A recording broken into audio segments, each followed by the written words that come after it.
This story is a celebration of a small river. Okay, a creek river. Only a mile long from source to sea, this last bit of free-flowing water helped protect the entire American West. And it did it through the art of discovery.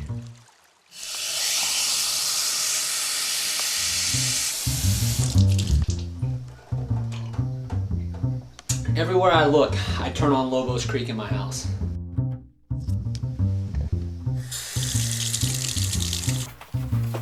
My name is Michael Stewart.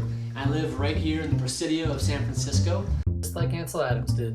Lobos Creek is the river that actually is my local watershed and that I get all of this from. I'm also a local surfer here in San Francisco and I'm a member of the Surfrider Foundation, and we help clean up beaches and keep watersheds clean.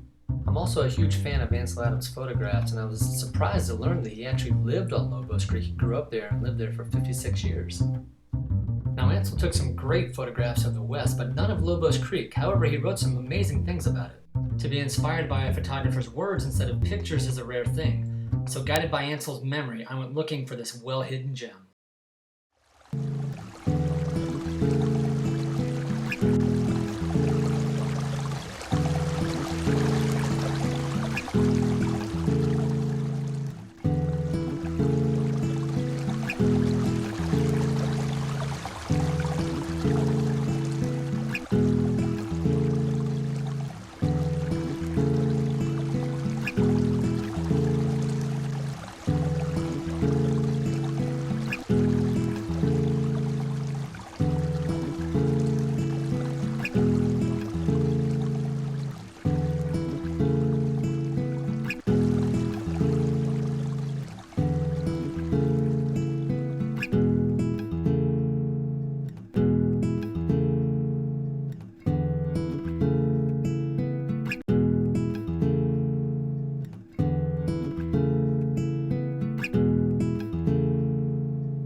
So I had finally found Lobos Creek, but if I wanted to explore every foot like Ansel did, I was going to need some help. Since I wanted to find the most pristine water on Lobos Creek, I had to go to, you guessed it, the water treatment facility. And they showed me just where my water comes from. Plant Supervisor Scott Sachs showed me where they pulled the water out of the river and put it to the neighborhoods. But now I wanted to see the actual creek, so he told me to go see the Park Service. Since access to the top of Lobos Creek is restricted, Alicia Scott of the National Park Service was kind enough to give me a tour. So Lobos Creek is very important in the ecology of the city of San Francisco because it's the last, ecologically intact, free-flowing, year-round creek. It's not just spring-fed, up at the very beginning of the watershed. There are actually springs bringing water up from groundwater all the way along the creek. And the big stand of willows that's in the back of Lobos here, it is the biggest stand of willows left in the city of San Francisco. And so tons of birds, migrating little birds, warblers, vireos, willow flycatchers come through here and hang out in the willow trees. Cooper's hawks, scrub jays, we've got great blue herons and egrets fishing in the water here on the stickleback. So there's an amazing diversity of birds that hang out here in the Lobos Creek Valley area. I also asked Alicia about Ansel Adams and his connection to Lobos Creek and just how important it was to him and to his legacy. All of that environmentalism and conservation that came out of Ansel Adams started right here. At that time, in early San Francisco history, they were living on what was like the hinterland of the San Francisco Peninsula. It was big sand dunes out here. They were truly living on the edge of wilderness. So he was left to his own devices all day to go out in the habitats around the Presidio, the dunes of the Presidio, with his camera and his journal and do whatever he wanted to. And so that being here and romping around the Presidio was really the introduction to Ansel Adams that, is that thing that all people who end up loving the environment, you ask them how do they get interested in nature, and they mention something that they did when they were a little kid that really cemented that feeling for them. And this was that place for Ansel Adams. And then later, all of his photography. Lastly, I asked about Adams' efforts to help popularize the national parks with the American public.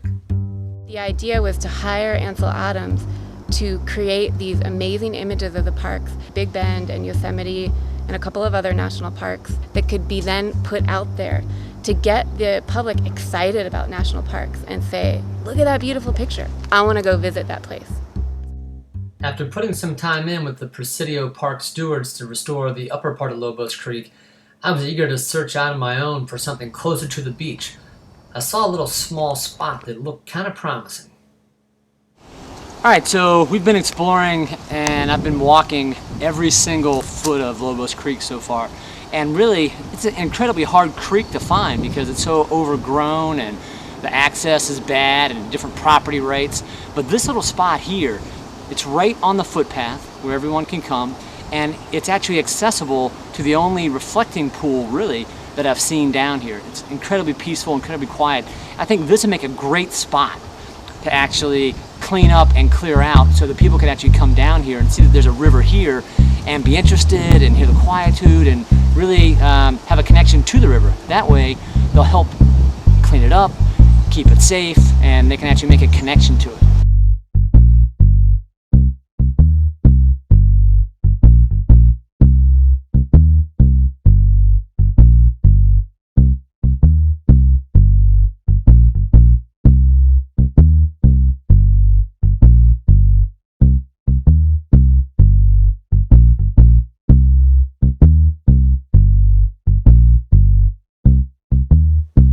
Cleaning up this little reflecting pool kind of started as a solitary project of mine, but the more that people saw what I was doing, the more they were interested.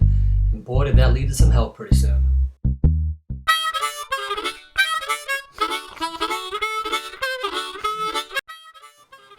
I was actually amazed at the amount of people that came by, and all kinds of different folks. We're talking about people walking their dogs, people from environmental groups, people on hikes, people just checking it out, trying to see what it is, and interested, and definitely interested when I tell them that Ansel Adams just lived right above this creek. The other really cool thing about this is that I think this would be a great spot for the Ansel Adams Memorial Reflecting Pond, something like that.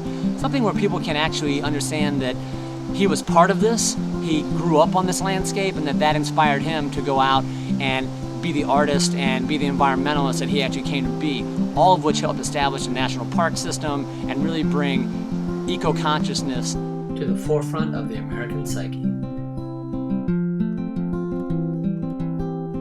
These are not light. It's been a lot of effort, but we've completed the work on the reflecting pool. We got the signage. Last thing to do is just to mark this thing so people know that it's here. We're going to do the old mountaineering kind of technique of marking something with a cairn, because Ansel Adams spent a lot of time in the mountains. He would have definitely appreciated this.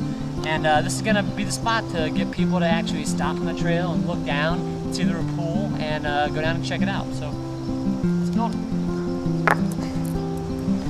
Cool, huh?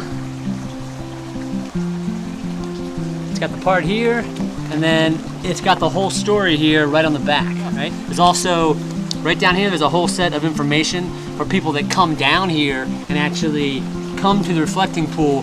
There's ways for them to get involved, websites that go right to becoming a park volunteer.